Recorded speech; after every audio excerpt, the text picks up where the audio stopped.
Bienvenue dans Nouveau Prisme, le podcast qui aborde d'une manière nouvelle et originale le domaine des ressources humaines.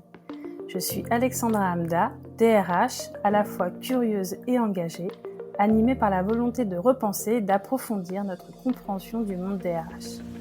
Le domaine des ressources humaines est un domaine en constante évolution qui exige de sortir de sa zone de confort. Concrètement, qu'est-ce que ça veut dire ? Eh bien, c'est très simple.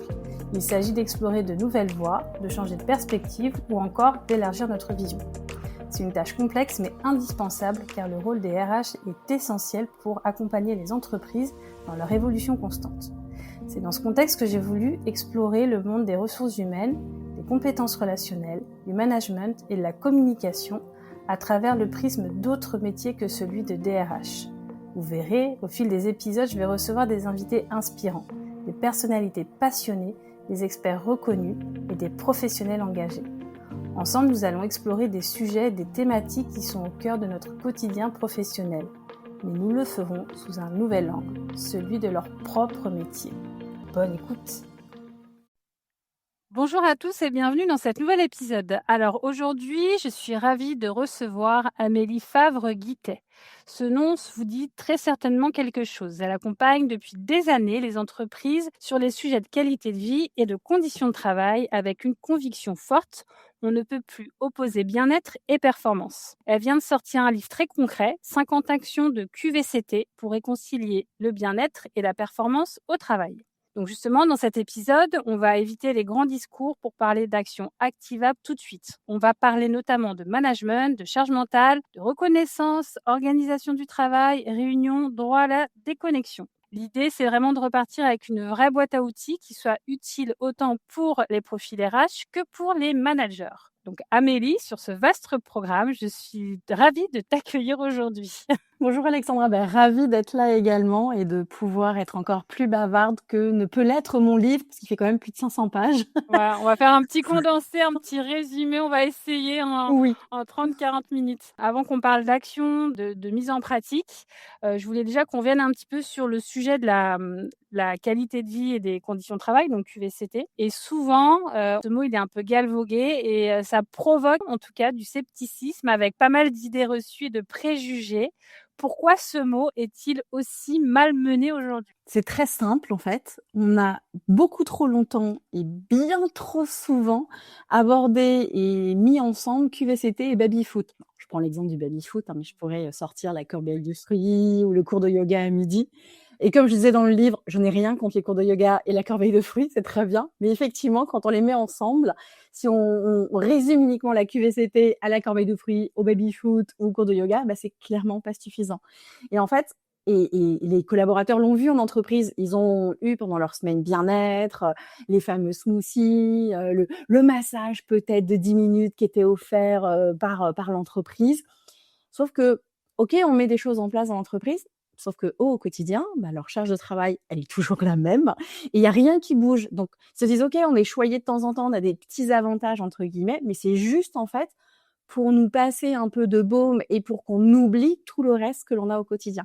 Et encore une fois, c'est aussi pour ça que collaborateurs comme les dirigeants, d'ailleurs, sont très méfiants et très sceptiques vis-à-vis de la QVCT. Parce que pour eux, c'est « mais je comprends pas, j'ai pourtant mis un baby-foot et des corbeilles de fruits, ils sont quand même pas contents ».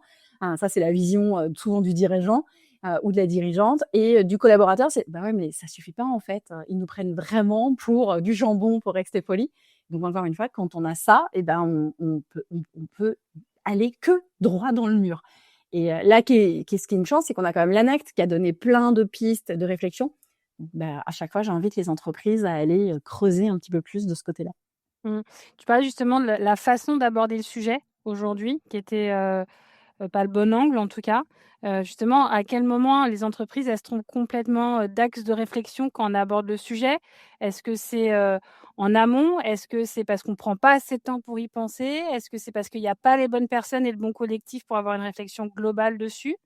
À quel moment on perd l'essence du sujet, j'ai envie de te dire? Il y a un peu tout ça, mais pour moi, l'élément qui va dominer tout le reste, c'est quand on voit, notamment sur les réseaux, les entreprises qui vont communiquer sur justement les actions QVCT qu'ils vont mettre en place. Sauf qu'en fait, ils vont pas vraiment les vivre et les suivre au quotidien. Et ça, pour moi, c'est vraiment le piège numéro un. En fait, c'est un peu contre-intuitif parce que et c'est en même temps très dangereux parce qu'on a en fait, c'est pas que l'entreprise ne fait rien et c'est pas non plus que les collaborateurs n'attendent rien. On n'est pas là-dessus. Mais quand on a une entreprise qui communique et qui affiche, j'en ai vu même des entreprises semi-publiques qui affichaient dans le hall de l'entrée que tous les jeudis, il y avait telle action, encore une fois, le smoothie, la semaine du bien-être, qu'ils ont sur les réseaux sociaux le hashtag, genre, bah oui, on crée notre promesse, QVCT, on est à fond dedans et on le voit, ça pullule sur les réseaux sociaux. Sauf qu'encore une fois, la réalité, si elle ne suit pas, s'il y a un écart entre le discours et le vécu, bah, ça se paye très cash. En critique, on le voit tout de suite les notes sur Glassdoor qui vont très vite révéler tout ce qui ne va pas dans l'entreprise. Et je trouve que des collaborateurs qui sont cyniques, qui sont moqueurs vis-à-vis d'une campagne, d'une communication, peut-être d'une action que l'entreprise cherche à faire, bah, c'est ce qui va faire reculer le recrutement, le taux d'engagement, la fidélité des collaborateurs. Donc, ça va embringuer énormément de choses parce qu'un salarié qui est déçu, eh ben, c'est très difficile quand même de le rattraper, de lui dire non mais t'inquiète, on va s'améliorer. Non, lui, il a qu'une envie, c'est de décrocher, c'est de partir et d'aller raconter à tout le monde tout ce qu'il a vécu de catastrophique dans l'entreprise, à commencer par comment on prend soin de moi dans l'entreprise. Donc ça, c'est vraiment le côté très visible sur lequel l'entreprise peut jouer. C'est comment on peut justement rendre les choses beaucoup plus concrètes, les vivre aussi et les vivre à tous les étages de l'entreprise. Ça aussi, c'est très important. Et d'ailleurs, dans le livre, il y a un témoignage d'une RH qui a travaillé dans la grande distribution et qui le disait très clairement, qui à un moment donné disait que tout ce qui n'est pas réellement porté par la direction finit forcément par tomber à plat. Et c'est aussi la deuxième erreur, encore une fois, que je vais évoquer, c'est de croire que parce que le sujet est porté peut-être par les collaborateurs ou par le service de la communication ou même par le service RH, eh bien que ça suffit en fait. Encore une fois, la QVCT, c'est un sujet qui est global dans l'entreprise et qui doit être incarné par tout le monde. Encore une fois, c'est ce que j'allais dire, le incarné. dirigeant et la dirigeante, masculin, féminin. J'ai vu des salles de sieste en entreprise, qui étaient en plus à l'entrée de l'entreprise, donc il n'y avait rien de très confidentiel pour la salle de sieste, mais où personne n'osait y aller parce que même le dirigeant n'y allait jamais, ou quand il rentrait, il jetait un coup d'œil pour savoir qui était dans la salle de sieste et après il partait s'enfermer dans son bureau. Donc tout le monde n'avait qu'une peur, c'est d'être dans cette salle quand le dirigeant rentrait. Encore une fois, ça peut pas donner envie. On a beau dire « Ah, on a fait une salle de sieste, pourtant c'est vachement bien, on est à fond sur la curiosité. » Ben non, parce qu'entre ce qui est vécu, ce qui est ressenti et ce que l'entreprise prône, on n'y est pas du tout. Donc ça, c'est pour moi la deuxième erreur qui est importante. Et la troisième erreur aussi qui est importante, même si je pourrais t'en citer plein d'autres, d'ailleurs, mais promis, je m'arrête à 3. C'est, en fait, encore une fois, c'est les choses qui partent d'une bonne intention. Croire que c'est un sujet de QVCT, souvent, c'est non, mais si on fait de la QVCT, c'est parce que nos collaborateurs, ils sont un peu fragiles. Et donc, c'est le côté, on va aider. Et moi, le côté, j'aide les collaborateurs en mettant en place des actions de QVCT, c'est pas de l'aide, en fait, c'est juste de la compréhension de la charge cognitive que vivent l'ensemble des collaborateurs. Et c'est de mettre des choses en face pour prendre soin de ces collaborateurs. Et que je sache, c'est même une obligation légale de l'entreprise de justement prendre soin des collaborateurs et prendre soin de leur santé physique et mentale. C'est ultra important. Et encore une fois, quand il y a une décorrélation entre les chiffres et ce qui est vécu, ça explose à un moment donné et ça part dans tous les sens. Tout à l'heure, tu disais, quand on parlait du baby-foot et des corbeilles de fruits, qui est quand même très représentatif. Oui. Donc, tu disais on peut pas mettre ce genre d'action ponctuelle en place si on prend pas à bras le corps le vrai sujet. Les entreprises que tu as pu voir en termes voilà, d'accompagnement ou sur lequel tu t'es basé aussi pour faire ton livre ou les retours d'expérience que tu as pu avoir. Aujourd'hui, c'est quoi vraiment les gros points de fatigue que tu vois chez les collaborateurs, que ce soit physique, psychologique? On parle beaucoup de burn-out aujourd'hui. Enfin, Oui. c'est lié à quoi aujourd'hui? C'est quoi qui est symptomatique si on devait faire des gros raccourcis sur le sujet? Alors, c'est pas tellement la quantité du travail, même si elle reste importante, c'est plutôt l'aspect autour qui est tout le côté flou. C'est le fait d'être en urgence en permanence sur tous les dossiers. Aujourd'hui, c'est ce qui fatigue le plus les collaborateurs. On a quand même aujourd'hui dans les études 37% des salariés qui ne peuvent pas faire leur travail dans les horaires qui sont prévus par leur contrat, et on a 1 sur 3 qui ne peut pas se concentrer sans être interrompu. Et j'ai envie de dire, forcément, ça crée de la fatigue. On devient prisonnier un peu de cette urgence au quotidien, et ça, c'est quand même assez aussi symptomatique de la société. On court toute la journée, on enchaîne les visios toute la journée. J'ai très souvent des clients, quand je les ai en visio, ils me disent «Oh, mais là, je viens tout juste de couper la visio précédente». Je dis «Mais vous avez pas pris 15 minutes pour souffler? Vous m'envoyez juste un petit email Amélie, on décale de 15 minutes, il y avait pas de problème». Et en fait, c'est «Ah ben non, on enchaîne». Je dis «Mais oui, mais à la fin de la journée, parce que c'est la journée en visio, des fois pour des points qui sont pas forcément très nécessaires, on est épuisé et on a l'impression de n'avoir pas avancé. Et donc, encore une fois, il faut qu'on rattrape aussi ce travail. Donc, on a tout ça qui fatigue énormément. Et puis, il y a un point que je trouve aussi très important, c'est le travail, encore une fois, c'est pas l'ennemi. On a aujourd'hui quand même 7 salariés sur 10 qui vont déclarer que le travail a un impact positif sur la santé mentale, sur leur santé mentale. Et j'ai envie de dire, c'est quand même un chiffre qui est important, et c'est pas anodin, c'est-à-dire qu'on a quand même 7 personnes sur 10 qui voient l'impact positif du travail. Mais par contre, on est dans un monde du travail, dans un monde, j'ai envie de dire, tout court, qui est assez anxiogène. Et le travail peut et devrait aussi être un peu une encre de stabilité. Et elle l'est pour beaucoup de personnes. La preuve pour 7 sur 10. Donc le sujet, c'est pas tant comment je peux fuir le travail, même si c'est souvent ce qu'on a l'impression, mais c'est plutôt de repérer la façon dont on va organiser le travail. Et ça encore, je reprends juste les textes de loi, c'est la responsabilité de l'entreprise de gérer l'organisation du travail. Donc ça, pour moi, c'est vraiment des éléments qui changent tout. On va passer du coup du côté peut-être pratique. Ton livre est fait pour ça. Du coup, tu parles de 50 pratiques justement dans le livre. Si tu devais nous dire les 3 actions pratiques les plus simples à mettre en place avec le plus d'impact pour inspirer les personnes qui nous écoutent, tu nous dirais quoi en termes d'action? Et je vais même faire plaisir à tout le monde, parce qu'en fait, les 3 pratiques que je vais te présenter, elles coûtent 0 €. Donc c'est en plus des pratiques qui coûtent rien et qui peuvent assez facilement être mises en place. Donc c'est vraiment le b.a-ba, et c'est ce que je disais même dans l'intro de mon livre en disant n'essayez pas de tout mettre en place tout de suite, vous en choisissez une et vous essayez de la mettre en place, vous voyez ce qu'il faut améliorer encore, et après on fait les autres. Donc la première que je vais partager, c'est la journée sans réunion.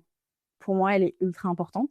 C'est quelque chose qu'on peut mesurer très facilement. C'est très efficace aussi parce que, encore une fois, quand on a des réunions qui courent toute la journée et qu'on finit épuisé, on voit les résultats. Par contre, si on arrive, encore une fois, à se dire, tiens, cette journée-là, c'est convenu, alors ça peut être le mardi, ça peut être le vendredi, peu importe, ce jour-là, il n'y a pas de réunion. Et donc, on va bloquer, alors ça peut être une demi-journée par semaine ou 2 demi-journées par semaine, ou ça peut être une journée pleine, encore une fois, on s'organise. Et c'est des demi-journées ou des journées qu'on va vraiment protéger. Et encore une fois, que tout le monde dans l'entreprise va accepter, va pouvoir s'organiser facilement autour de ça, et sur lequel on va pouvoir communiquer aussi à nos partenaires, nos prestataires, nos fournisseurs, avec qui on a peut-être souvent des réunions ou des visios, en disant, voilà, par contre, on a acté, nous, dans notre politique RH, qu'il n'y avait pas de réunion peut-être le vendredi. Donc, si vous voulez qu'on fasse un point, peut-être plutôt un autre jour, par exemple. Et là, on va voir véritablement comment les gens organisent leur travail, comment les gens arrivent à reprendre du temps pour simplement réfléchir, avoir un esprit critique, prendre peut-être des décisions sans avoir cette lourdeur, encore une fois, liée aux journées de réunion suivies des comptes rendus ou que sais-je, qui souvent épuisent énormément. Donc ça, pour moi, déjà, la journée sans réunion, elle est juste magique. Et encore une fois, on peut la mettre en place en escalier. J'ai vu des entreprises qui la mettaient en place déjà pour les réunions internes. C'est-à-dire que dans un premier temps, c'est uniquement les réunions internes qui sont interdites sur une journée. Et pareil, sur tous les niveaux de la direction, vraiment de l'accueil jusqu'à la direction. Et après, une fois que c'est bien ancré dans le quotidien, et là, on va commencer à la communiquer aux partenaires extérieurs en disant attention, nous, ces journées-là, on fait pas de réunion. Donc, mais déjà, on peut essayer de l'implémenter facilement pour l'interne. La deuxième pratique, pareil, qui coûte 0, elle est ultra basique. Moi, je parle souvent du bon sens paysan, mais c'est de clarifier qui fait quoi. Encore une fois, ce qui va fatiguer les gens, c'est les rôles, les missions qui sont un peu floues.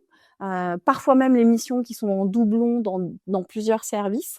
Et ça, c'est une source de stress énorme pour les collaborateurs qui se disent bah attends, j'ai bossé 3 semaines sur ce projet, mais je me rends compte dans tel service, ils bossaient aussi sur le même sujet et on le savait pas, du coup on n'a pas communiqué.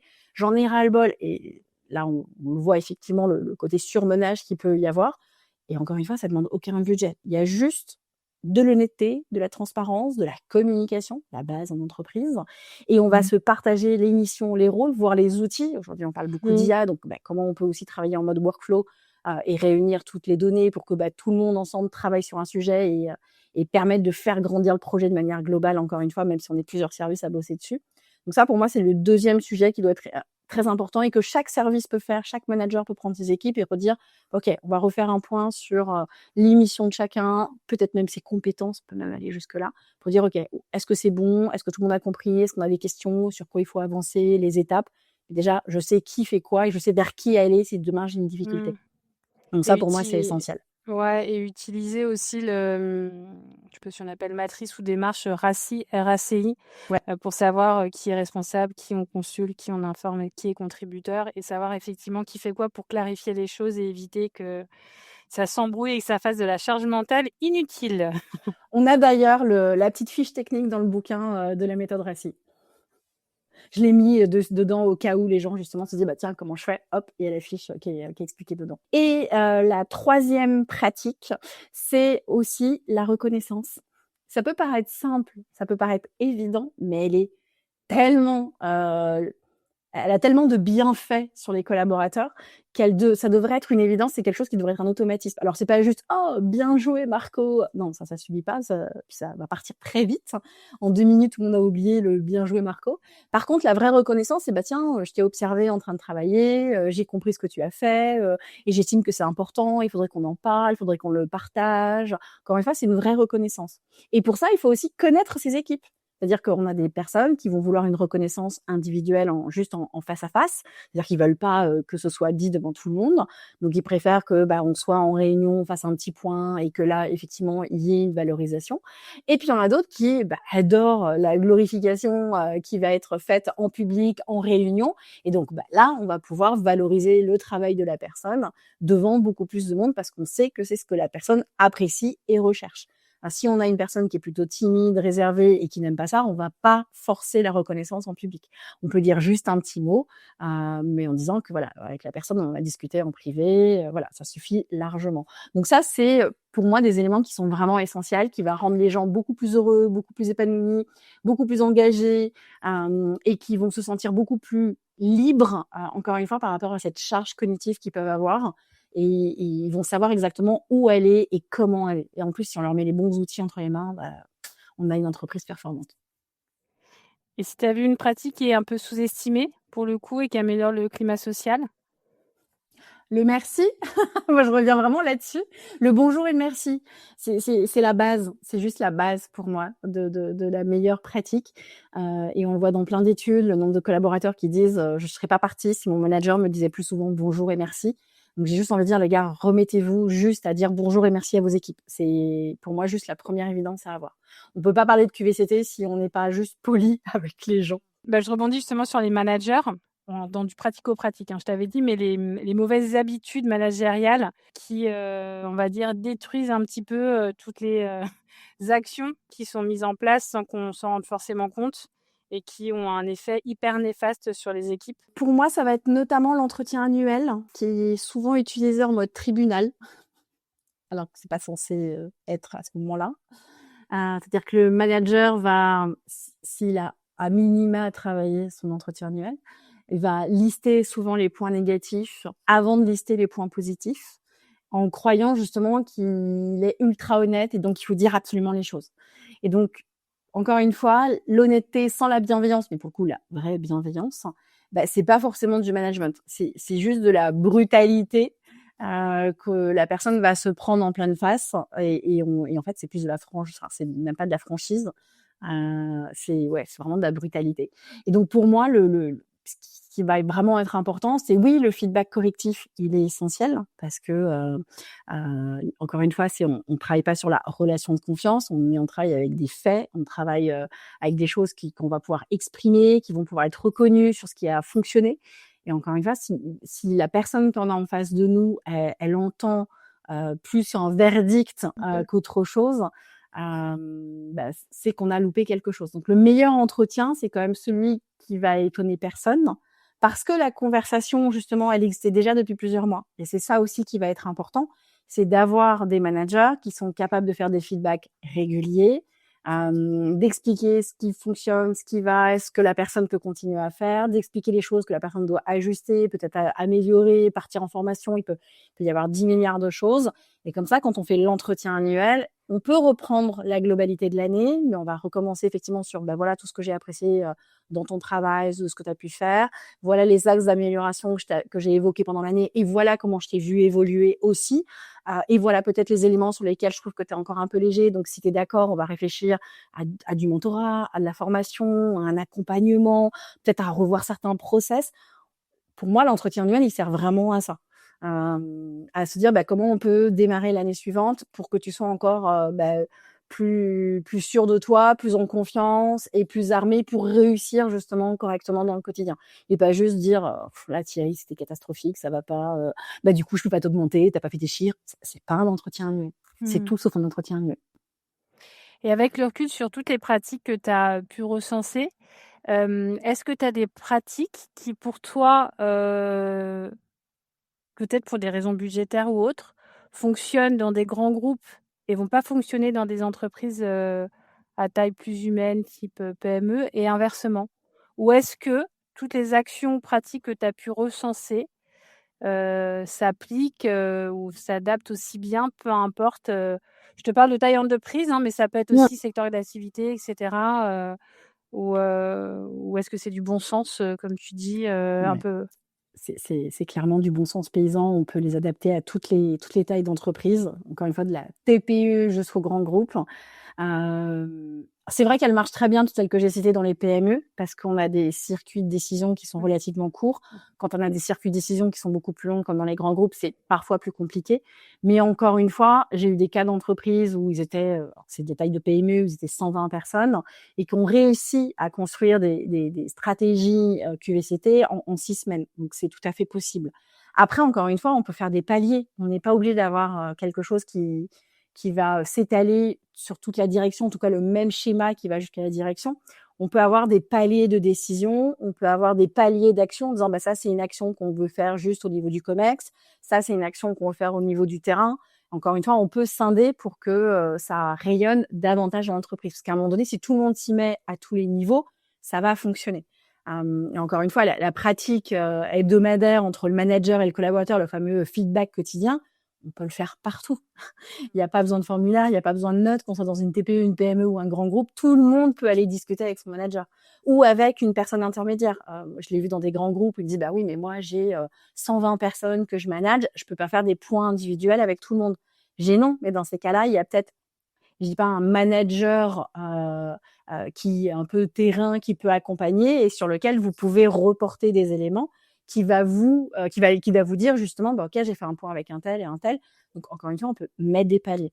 Mais savoir comment avancent les dossiers, comment on les débloque, comment va le tempérament, comment va l'état d'esprit de chacun.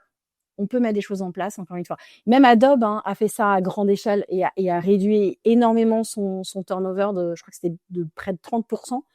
Donc si, j'ai envie de dire, un groupe comme Adobe, Adobe, si je le prononce correctement, l'a fait, une PME peut le lancer dès lundi matin, ça sans problème.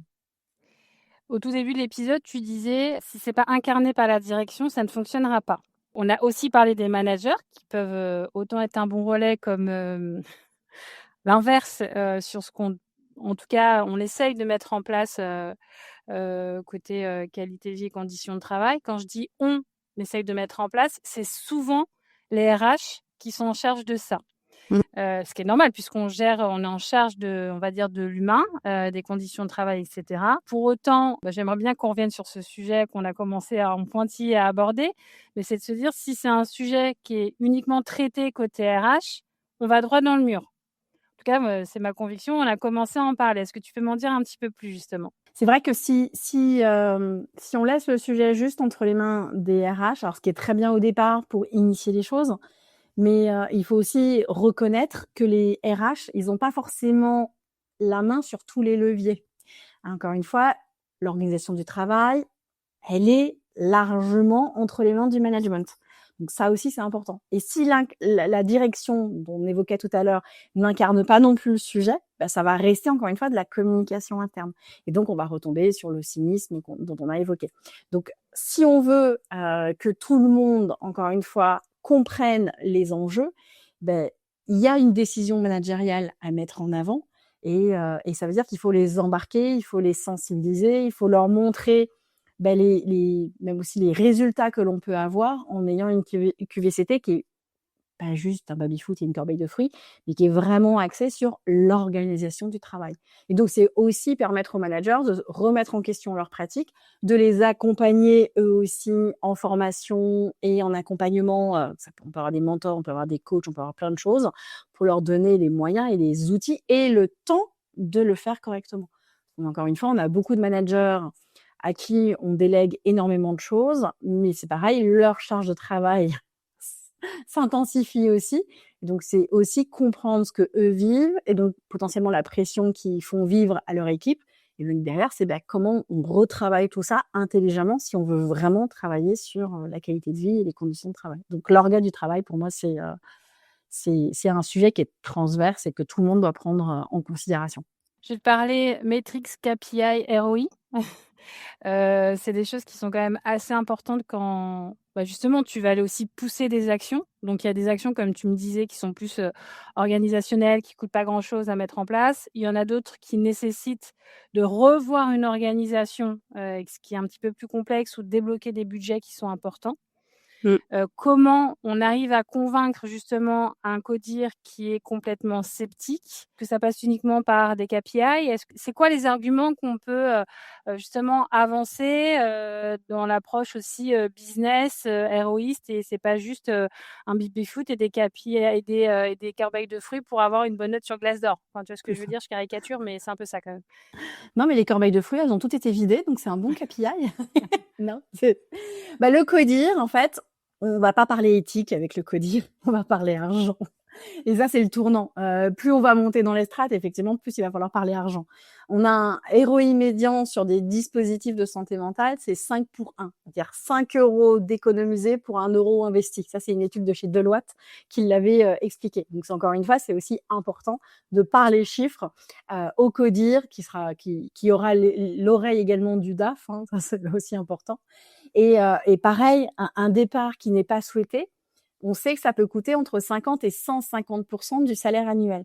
Donc, en fait, une entreprise qui perd, allez, on va dire 20 personnes par an parce que les gens sont pas heureux, sont pas bien traités, ont une charge de travail de dingue, ça peut vite grimper à entre 350 000 et peut-être plus d'1 million d'euros parce qu'ils sont partis.